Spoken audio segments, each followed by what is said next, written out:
Hello అండి, అందరూ ఎలా ఉన్నారు? అందరూ బాగున్నారండి. ఈరోజు నేను మా కర్రీ వచ్చి కందిపప్పు తెలవపిండి కర్రీ చేస్తున్నాను. దానికి కావాల్సిన ఇగోండి, ఈ గ్లాస్తో కందిపప్పు తీసుకుని మనం నీళ్ళు పెట్టుకుని కందిపప్పు ఉడికించుకున్నాక ఈ పచ్చిమిరపకాయలు ఈ ఉల్లిపాయ కోసి వేసుకోవాలన్నమాట. వేసుకుని తెలవపిండి అన్నమాట. ఇదిగోండి, ఈ తెలవపిండి మనం ఎంత పడుతుందో అంత తెలవపిండి వేసుకోవాలి. వేసుకున్నాక మనం దాన్ని ఉడికించుకుని బాగా ఇంకో ఎలా అవుతుంది అన్నమాట. ఇదేమో తాలింపుకి ఎల్లుల్లిపాయలు, ఎండుమిరపకాయలు, జీలకర్ర, కరివేపాకు తాలింపుకి. ఇప్పుడు మనం ఈ కందిపప్పు వచ్చి ఉచ్చాను కదండి, అప్పుడు ఇంకోటి ఇలా అవుతుంది. కందిపప్పు తెలవపిండి చాలా బాగుంటుంది. ఎండ్రీలు తెలవపిండి, బీరకాయ తెలవపిండి వండుకుంటారు. మరి కందిపప్పు తెలవపిండి పెద్ద ఎవరు వండుకోరు, తెలియదు కూడా. ఇదిగోండి, నేను ఈరోజు మరి కందిపప్పు తెలవపిండి వండుతున్నాను. చూడండి ఎలా ఉంటుందో. స్టవ్ వెలిగించి ప్యాన్ పెట్టాను, ఆయిల్ కూడా పోసానండి. అంతలోకి హీట్ ఎక్కుతుంది కాబట్టి ఇప్పుడు ఎలా వండాలో చూపిస్తాను. తాలింపు వేస్తాను. బాగా తెలిసింది కదండి, ఒక్క చిన్న గ్లాస్తో కందిపప్పు వేసుకోవాలి మనం. ఒక ఉల్లిపాయ, 4 పచ్చిమిరపకాయలు వేసుకుని నీళ్ళు పెట్టుకుని అవి శుభ్రం ఉడిపోయాక తెలవపిండి అందులో వేసేసుకోవాలి. వేసేసుకుని ఉప్పు, పసుపు, కారం కూడా వేసేసుకోవాలి. అలా తయారు చేసి ఇంకో ఇక్కడ పెట్టాను కదండి, అది చూపించలేదానికి కందిపప్పు అవి చూపిస్తున్నాను. ఇప్పుడు తాలింపు ఎలా వేస్తానో చూడండి. ఇదిగోండి, ఆయిల్ వేసుకున్నాను కదా, ఆయిల్ హీట్ ఎక్కుతుంది. ఇప్పుడు ఇంకోండి పోపు దినుసులు. ఇవ్వండి, మనం ఇందులో ఇప్పుడు ఫస్ట్ వెల్లుల్లిపాయలు వేసుకున్నాం. వెల్లుల్లిపాయలు బాగా వేపుకుని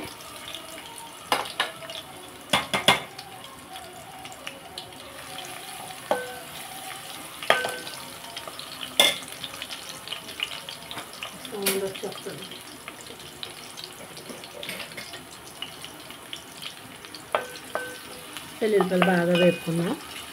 చాలా బాగుంటుందండి కందిపప్పు తెలవపిండి. మా అత్తగారు ఉండేది. ఈరోజు నేను కూడా అలా చేద్దామని చేస్తున్నాను. తెలవపిండి చాలా రకాలుగా వండుకోవచ్చు. బీరకాయ తెలవపిండి వండుకోవచ్చు, ఎండ్రీలు తెలవపిండి వండుకోవచ్చు, పచ్చిరీలు తెలవపిండి వండుకోవచ్చు. కానీ కందిపప్పు తెలవపిండి చాలా టేస్ట్గా ఉంటుంది. రెండు కూడా బలమైన వస్తువులు కదండి. పప్పు మంచిది, బలమైనది. తెలవపిండి కూడా చాలా మంచిది తింటేనే.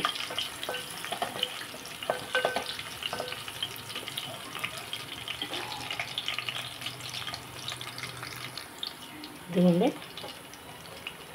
ఇప్పుడు మనం ఉన్న పప్పు కూడా వేసేసుకుందాం.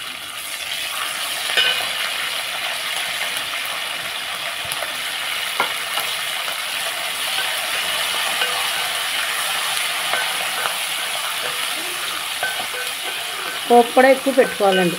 నేను అన్నిట్లో పోపులు ఎక్కువ పెడతాను. ఎండుమిరపకాయ, ఎల్లుల్లిపాయ బాగుంటుందండి. దేనికన్నా ఎక్కువ పోపు పెట్టుకుంటే బాగుంటుంది. పప్పులోకి కానీ, తెలవపిండి కూరలోకి, బీరకాయ కూరలోకి.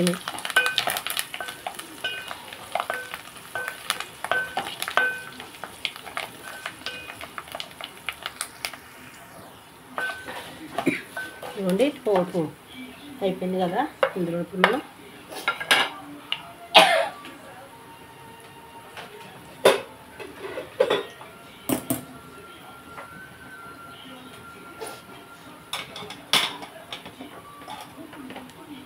ఇదిగోండి కందిపప్పు తెలవపిండి ఇలా ఉంటుంది.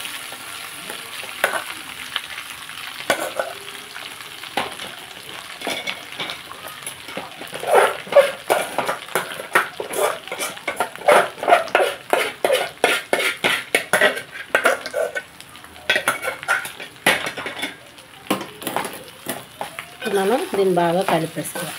దీంట్లో కారం, పసుపు, ఉల్లిపాయ, పచ్చిమిరపకాయ, కందిపప్పు ముందు ఉడకబెట్టేసుకోవాలన్నమాట. మనం పోపు వేసుకుని తాలింపు వేసుకోవడం.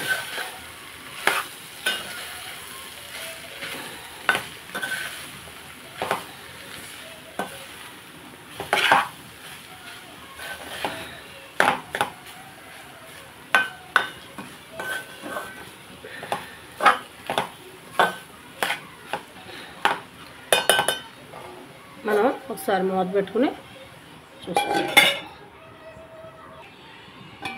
ఇది బాగా కొంచెం కొద్దిసేపు ఇలా వేగి ఇందులో నీళ్ళు ఏమన్నా ఉంటే తడి శుభ్రం హీట్ చేసుకున్నాక పొడి పొడిగా వచ్చేస్తుంది కదండి. ఒకసారి మీరు కూడా ట్రై చేయండి. కందిపప్పు వేసి ట్రై చేయండి మీరు.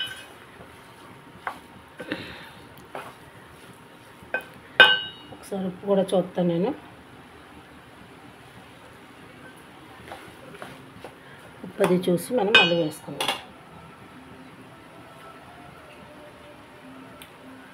ఉప్పు కూడా కరెక్ట్గా సరిపోయిందండి. చాలా టేస్ట్గా ఉందండి.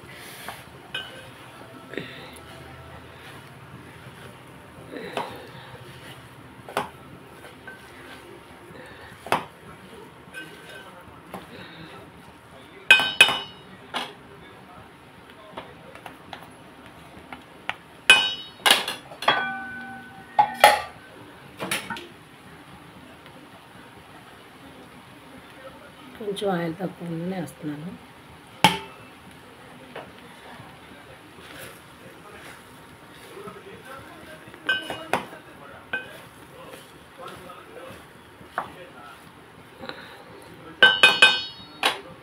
ఒక నిమిషం మూత పెట్టుకున్నాను. ఎక్కువ ఇంకోండి అయిపోయింది కదండి. వాటర్ అంతా ఫ్రై చేసుకుందాం. తెల్లపిండి రెడీ అయిపోయింది. కందిపప్పు తెల్లపిండి ఒకసారి మీరు కూడా ట్రై చేస్తూ ఉండండి, బాగుంటుంది ఇది. నాకు ఇప్పుడే ఆకలేసేస్తుంది కూర చూసి. ఇది పక్కన పెట్టేసుకుందాం. మనం ఇంకో ప్యాన్ పెట్టుకుందాం. మా అబ్బాయి గోరెట్టేస్తున్నాడండి ఆ కూరని. ఇది మూత పెట్టుకుందాం. అడిగి తెలియక తర్వాత తింటాడండి, అలా అంటాడు కానీ. ఇప్పుడు ప్యాన్ పెట్టుకున్నాం కదండి, దీంట్లో ఆయిల్ పోసుకుందాము. బంగాళదుంప ఫ్రై చేస్తాను అన్నమాట. ఇదిగోండి ఆయిల్ పోసాను కదండి, బంగాళదుంప ఫ్రై చేద్దామని. ఇదిగోండి బంగాళదుంప ముక్కలు వేస్తాను.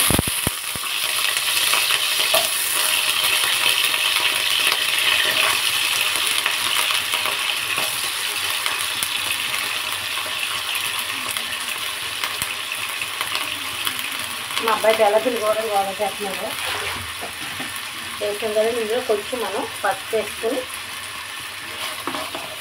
ఉప్పు కారం ధనియాల పొడి వేస్తానండి. ఇంకేమైనా ఇందులో కొంచెం పసుపు వేసుకుంటే కొంచెం పసుపు వేసి మోసుకొస్తున్నాం.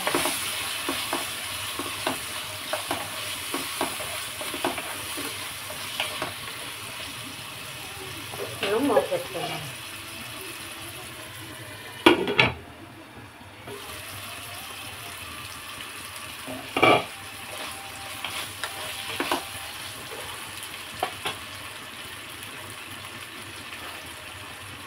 మూత పెట్టుకుని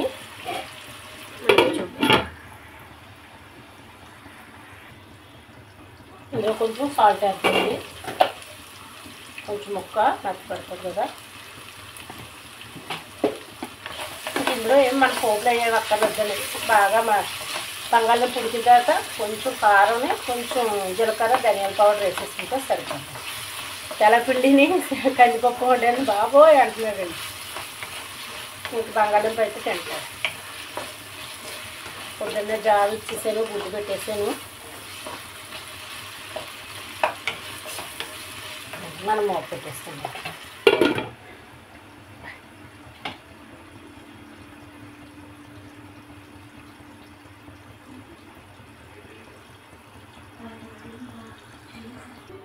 ఒకసారి తీసి కలుపుకున్నామండి. ఇందులో మనం ఇప్పుడు కొంచెం కారం, నీకు కొంచెం కారం, నీకే అన్న బంగాళదుంప, కొంచెం ధనియాలు, జీలకర్ర పౌడర్ ఉంది 2 స్పూన్లు, స్పూన్నర.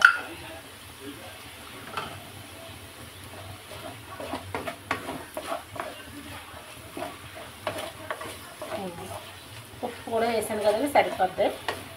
కొద్దిసేపు మూత పెట్టేసుకుంటే. నాన్నబాబు ఇందులో ఎగ్గగానే వేయమంటావా? వెయ్యాలా?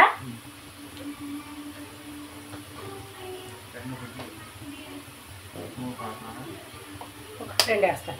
ఇదిగోండి ఇందులో గుడ్లు కూడా మనం వేసుకోవచ్చు. మా అబ్బాయి గుడ్లు ఏమన్నాడు. ఇప్పుడు మూత పెట్టేసుకుంటే మూడైనా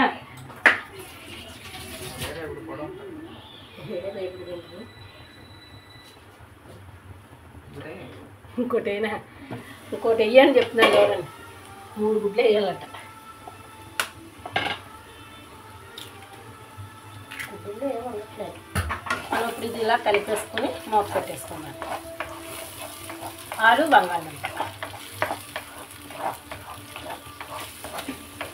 మనం ఎలాగన్నా చేసుకోవచ్చు, మన ఇష్టాన్ని బట్టి తినడాన్ని బట్టి. ఇది ఒక వెరైటీ అంతే. మనం ఇప్పుడు మూత పెట్టు ఒకసారి చూసుకున్నాండి. ఇదిగోండి, ఈసారి అద్దేశం కదండి 3 గుడ్లు. ఇలా కూర అవుతుంది, పిల్లలు ఇష్టమైతే తింటారు. ఇందులో మనం ఉప్పు చూస్తాను, నేను సరిపోతే వేస్తాను. కొంచెం ఉప్పు పడుతుందండి. దీన్ని కొంచెం ఉప్పు వేస్తున్నాను.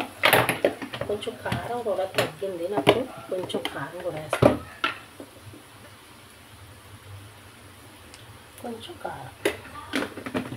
ఇదిగోండి, ఈ డబ్బాలు తీసుకున్నాను నేను. చూడండి ఈ డబ్బాలు. అమ్మా వస్తున్నాను ఉండండి, కూర కలిపండి వస్తున్నాను.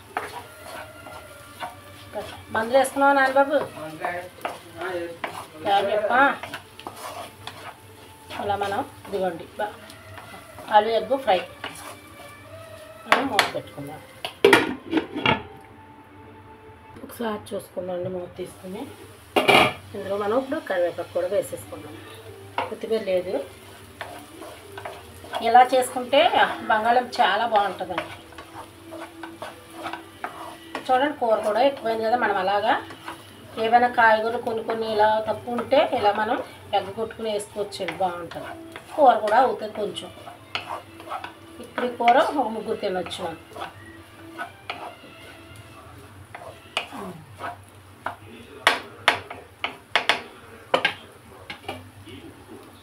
ఇదిగోండి, మూత పెట్టేసి 1 నిమిషం పోయాక కట్టేస్తాం. ఒకసారి చూసుకుని ఇదిగోండి అయిపోయింది ఫ్రై. మనం ఇప్పుడు స్టవ్ కట్టేసుకున్నాం. మూత పెట్టేసి స్టవ్ కట్టేసుకున్నాం. ఇదిగోండి ఈరోజు మా లంచ్. ఇదిగోండి రైస్ చేశాను. ఇదిగోండి కందిపప్పు, తెలగపిండి, కందిపప్పు. చూడండి, కందిపప్పు తెలగపిండి వండాను. ఇదిగోండి బంగాళదుంప ఎగ్. చూడండి, ఇలా కూడా ఒకసారి మీరు ట్రై చేయండి. కందిపప్పు, తెలగపిండిని, ఆలు ఎగ్గునే. ఇదిగోండి పెరుగు. ఈరోజు మా లంచ్ వచ్చి ఇదన్నమాట అండి. ఎలా ఉందో చూసి, ఈ వీడియో ఎలా ఉందో చూసి లైక్ చేసి, షేర్ చేసి, సబ్స్క్రైబ్ చేయండి. ఒక లైక్ ఇచ్చుకోండి. వీడియో నచ్చితే లైక్ ఇవ్వండి. కుమి యూట్యూబ్ ఛానల్కి ఫాలో అవుతుండండి. రేపు ఇంకో రెసిపీతో మీ ముందుకు వస్తాను.